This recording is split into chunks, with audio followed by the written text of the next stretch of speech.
Les voy a invitar que abra su Biblia en Gálatas 4, del 4 al 7. Gálatas 4, del 4 al 7. Si lo encontró, me dice fuerte amén. Amén. Le voy a dar lectura en el nombre del Padre, del Hijo y del Espíritu Santo. Pero cuando vino la plenitud del tiempo, Dios envió a su Hijo, nacido de mujer, nacido bajo la ley, a fin de que redimiera a los que estaban bajo la ley, para que recibiéramos la adopción de hijos. Y porque ustedes son hijos, Dios ha enviado el Espíritu de su Hijo a nuestros corazones, clamando: Abba, Padre. Por tanto, ya no eres siervo, sino hijo, y si hijo, también heredero por medio de Dios. Estas palabras del Señor. Ya hemos orado.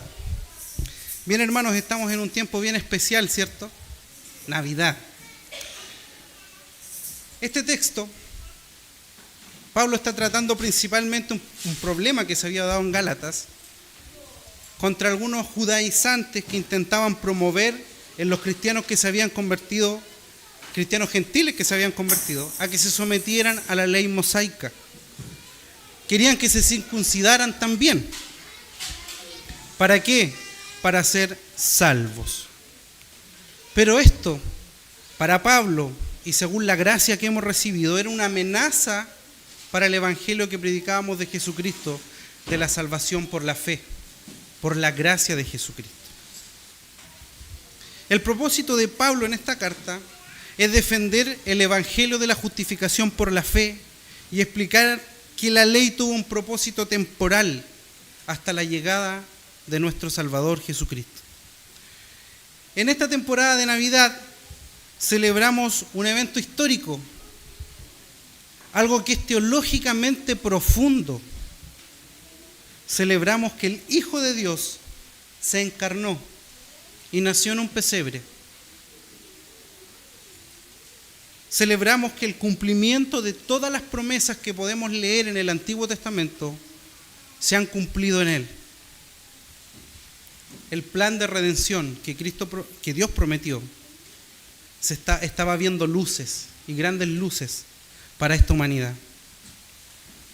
Este pasaje de Gálatas que hoy estudiaremos nos invita a mirar más allá de ese pesebre, más allá de los regalos que nos gusta tener muchos debajo de un arbolito, y nos llama a contemplar la obra completa de Cristo, su venida en el tiempo perfecto, su obra perfectamente redentora y la gloriosa adopción que nos ha dado como hijos de Dios.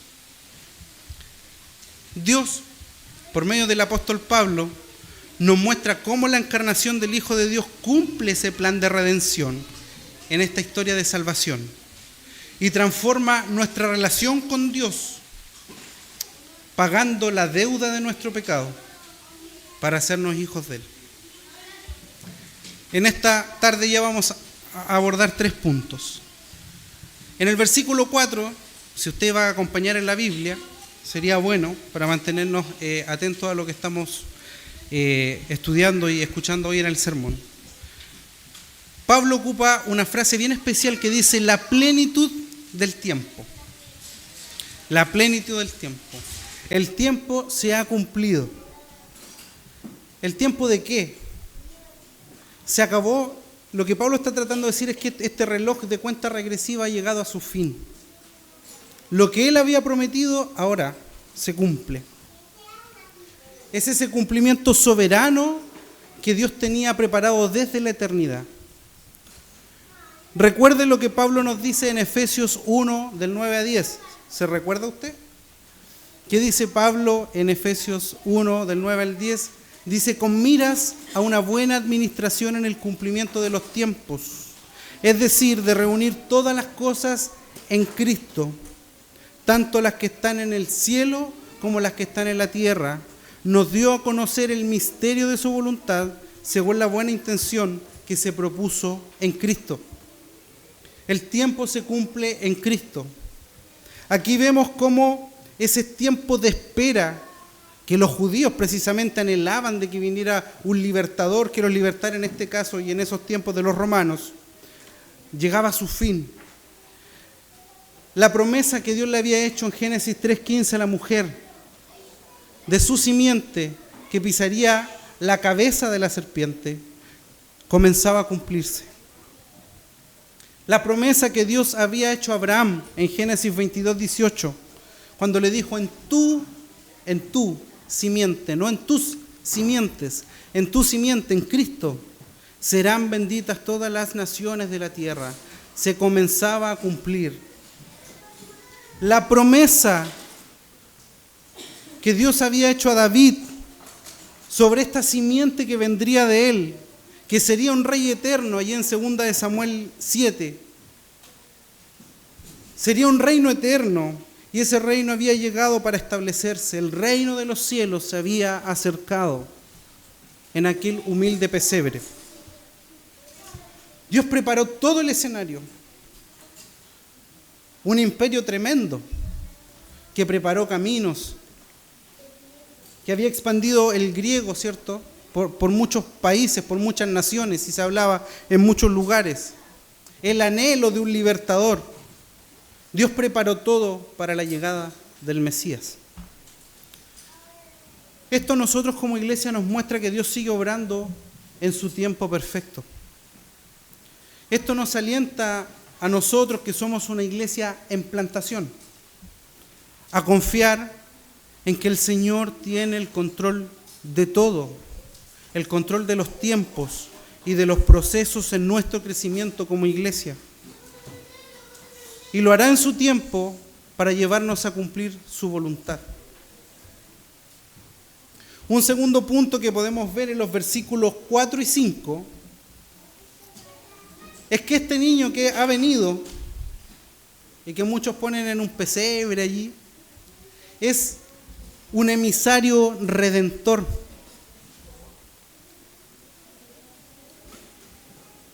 Dice que Él es un enviado. No es que simplemente vino, es un enviado del Señor con una misión. El Hijo se somete a la voluntad del Padre. Y recordamos Juan 1:1, que Él se encarnó, el Verbo se hizo carne y habitó entre nosotros. Jesucristo, el Verbo, quien es el Hijo de Dios, la segunda persona de la Trinidad, voluntariamente decide someterse a este dolor y a este sacrificio por ti y por mí. Él venía a cumplir una misión, y esa misión era redimir, era pagar un precio por ti y por mí para salvarnos. Este era un Salvador que había llegado.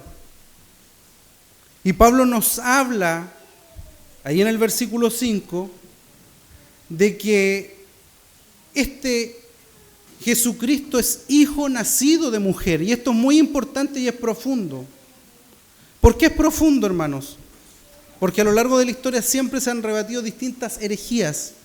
Muchas de ellas también de que Cristo era solo espíritu, de que no era un hombre, ¿cierto? De que Él no podía morir como Dios en la cruz, entonces no podía ser hombre. Pero con esto Pablo está diciendo que es hombre, plenamente hombre. Su humanidad es real. Es un niño nacido de mujer. Y esto nos recuerda la promesa que había en Isaías 7:14 cuando dice que la Virgen daría a luz un niño, un humano, como tú y como yo. Sentía dolor en su carne, pero nunca dejó de ser Dios, porque también era plenamente Dios. Así que si por ahí escucha cómo andan algunas sectas por aquí repartiendo de el Espíritu Santo Madre y otras barbaridades más, como que Cristo vino en espíritu y que después supuestamente se encarna en un apóstol por ahí y que le tiene que entregar los diezmos directamente a Él, bueno, eso no es así. No le crea, porque nuestro Señor se encarnó vino y volverá por su iglesia en algún momento. El texto también destaca que Jesucristo es nacido bajo la ley y se sometió a la ley perfectamente en nuestro lugar, como señala Mateo 5:17. No piensen que he venido a poner fin a la ley o a los profetas. No he venido para poner fin, sino ¿para qué? Para cumplirla. Cristo vino a cumplir la ley. Una ley que Dios mismo entregó. Y Él se autosomete a esta ley. Cumple esta ley. Este ayo que había sido puesto, este guía que apuntaba a Cristo, Él le había venido a dar hoy cumplimiento. Entonces hoy por la obra de Cristo tenemos esperanza. Tenemos esperanza en lo personal porque hemos sido salvados. Y también tenemos esperanza en lo comunitario, como iglesia. De que todo lo que sucede en nuestra congregación es la voluntad del Señor. De que todo proceso que vivimos en nuestra vida es para la gloria del Señor. Nosotros éramos incapaces de cumplir esa ley. Somos incapaces de cumplir esa ley. Somos incapaces por nuestras capacidades de agradar al Señor. El hermano Drayon decía cuando leyó los mandamientos, dígame cuál de todos estos usted falló esta semana. Yo creo que si nos ponemos a desahogar aquí, hermano, el bautisterio lo llenamos con lágrimas. Pero de que le hemos fallado al Señor, le hemos fallado. Porque es imposible que nosotros podamos agradar por nuestras fuerzas al Señor. Es Él en su obra redentora que ha trabajado en esta iglesia y que trabaja en cada uno de nosotros para moldearnos por lágrimas, por pruebas, por enfermedades, por sufrimientos.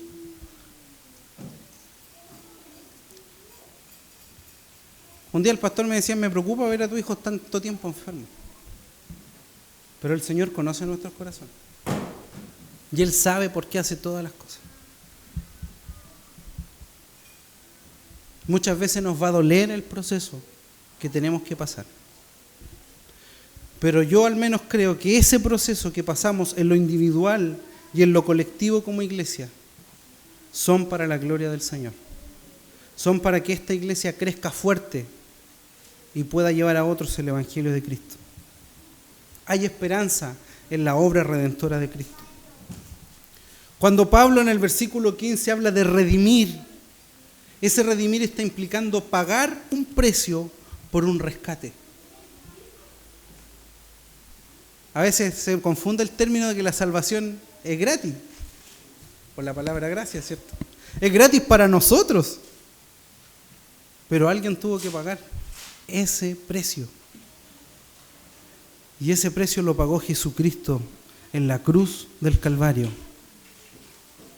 para sacarte de la esclavitud del pecado y llamarte hijo del Señor. Cuando hablamos de redención, es que Él estaba comprándote a ti como un esclavo encadenado a tus deseos, a la ley, para hacerte libre en Él a través de su muerte. Así como Cristo nos compró, nos saca de ese lugar de esclavitud y nos lleva a la libertad de su gracia para proclamar el mensaje de redención en cada entorno donde tú y yo nos desarrollemos, cumpliendo así el mandato de anunciar la llegada del reino de los cielos. ¿Cuántos creen aquí que las naciones se postrarán delante del Señor? Las naciones se postrarán delante del Señor y el Señor reinará sobre todo. Y esa misión se cumple con la predicación inagotable e incansable del Evangelio de Jesucristo. Es nuestra misión como iglesia plantar más iglesias, evangelizar. Se nos pregunta cuando fuimos a Brasil con el pastor, ¿qué más aprendimos? Misión, misión, misión, misión, plantar iglesias, plantar iglesias. No existe una iglesia que no plante iglesias.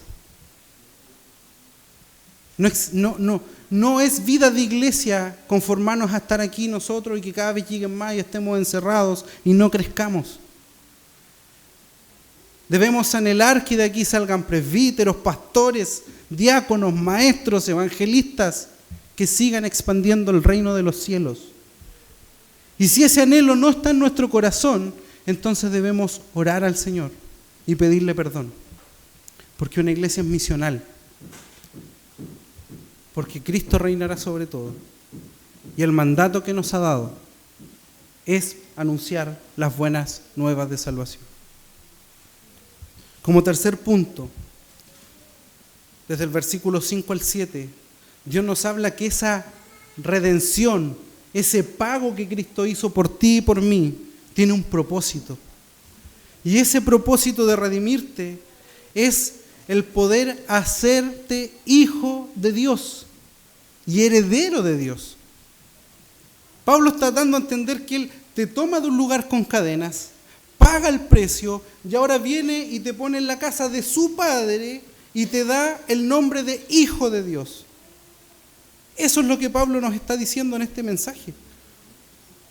Y eso es lo que Pablo está tratando de decir en este texto. Te toma de la esclavitud y te pone en la casa del Padre. Y ahora tú tienes derecho a la heredad que Dios ha prometido a Cristo, porque Él te ha comprado con su sangre.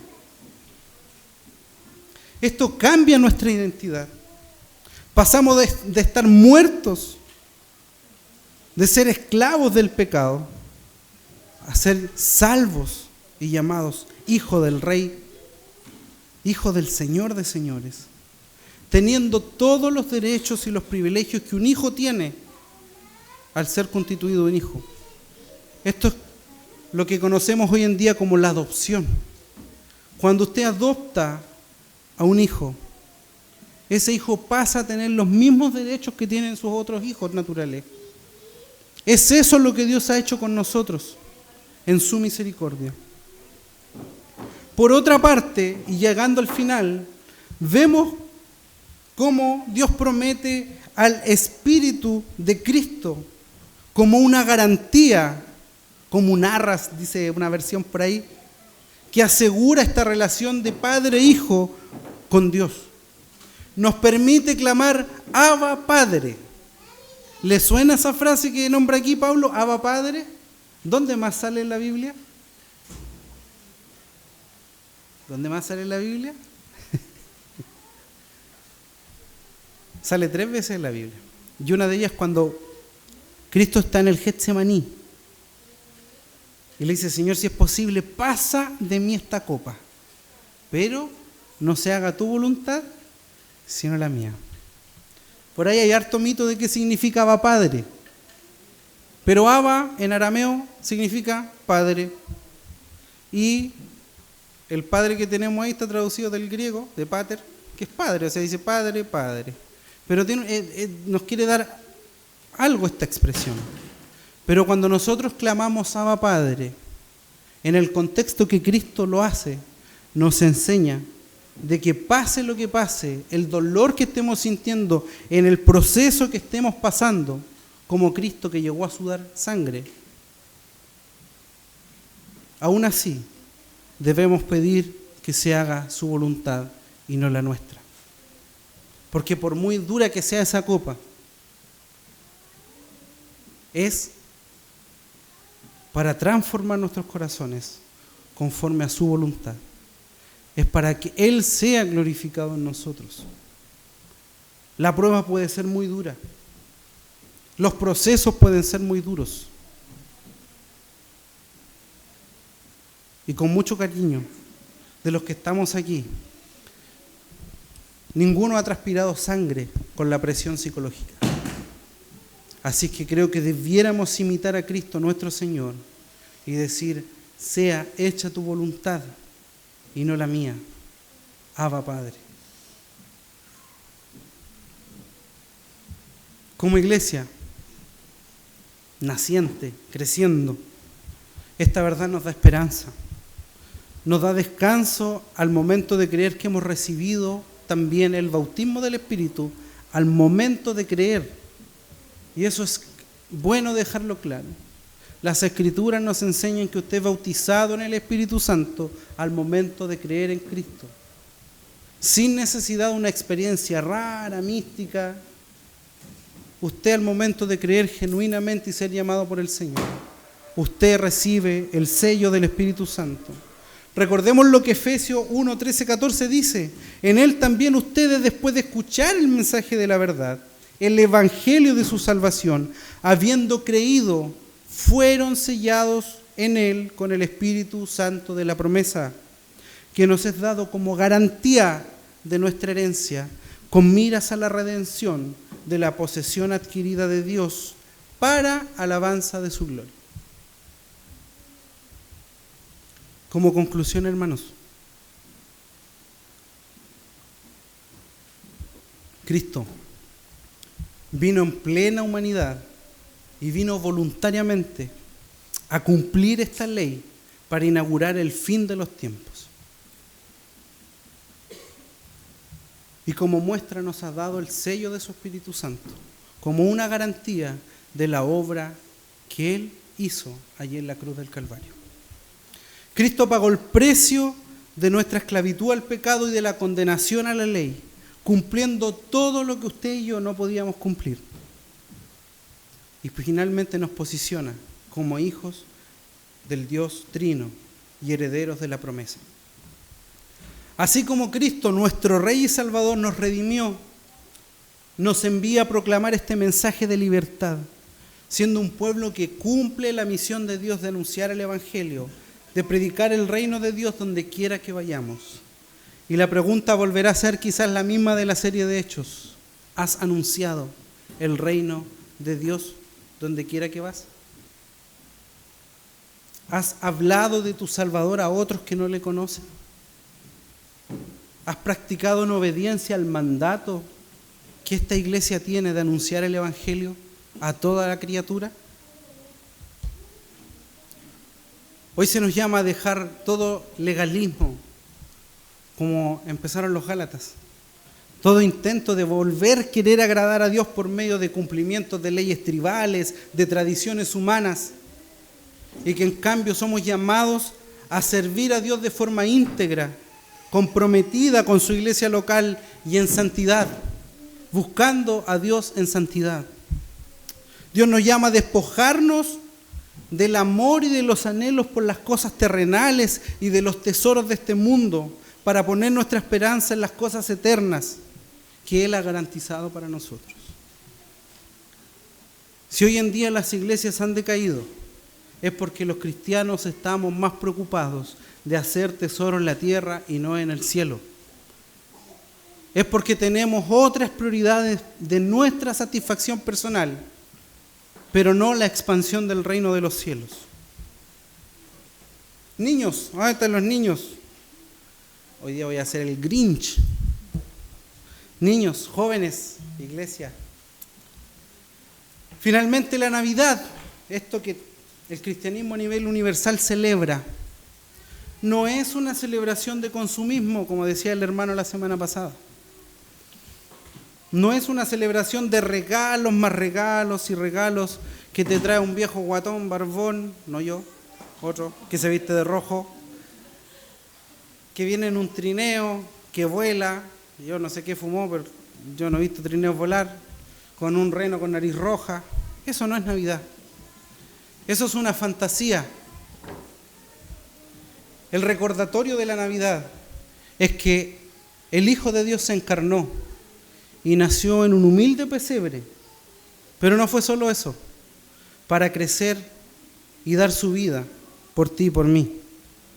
Ese es el regalo de la Navidad, y no hay otro regalo mayor que ese, porque tuvo el precio que ningún regalo puede pagar, que costó su muerte, para darte derecho a ser llamado hijo de Dios y heredero de la promesa. Y hoy por fin podemos proclamar nosotros también: Abba Padre. Y persona querida, si tú no conoces al Señor, si tú no has entregado tu vida a Él, Yo hoy quiero invitarte a venir a las plantas del Rey de Reyes y Señor de Señores, que dio su vida por ti, por los tuyos, para darte salvación, para darte descanso y para darte vida nueva. Y déjame decirte que si tú crees en ese Señor y Salvador Jesucristo, entonces eres salvo y el sello del Espíritu Santo está en tu vida. Ven a Él y no demores más. Oremos al Señor. Padre, te damos gracias.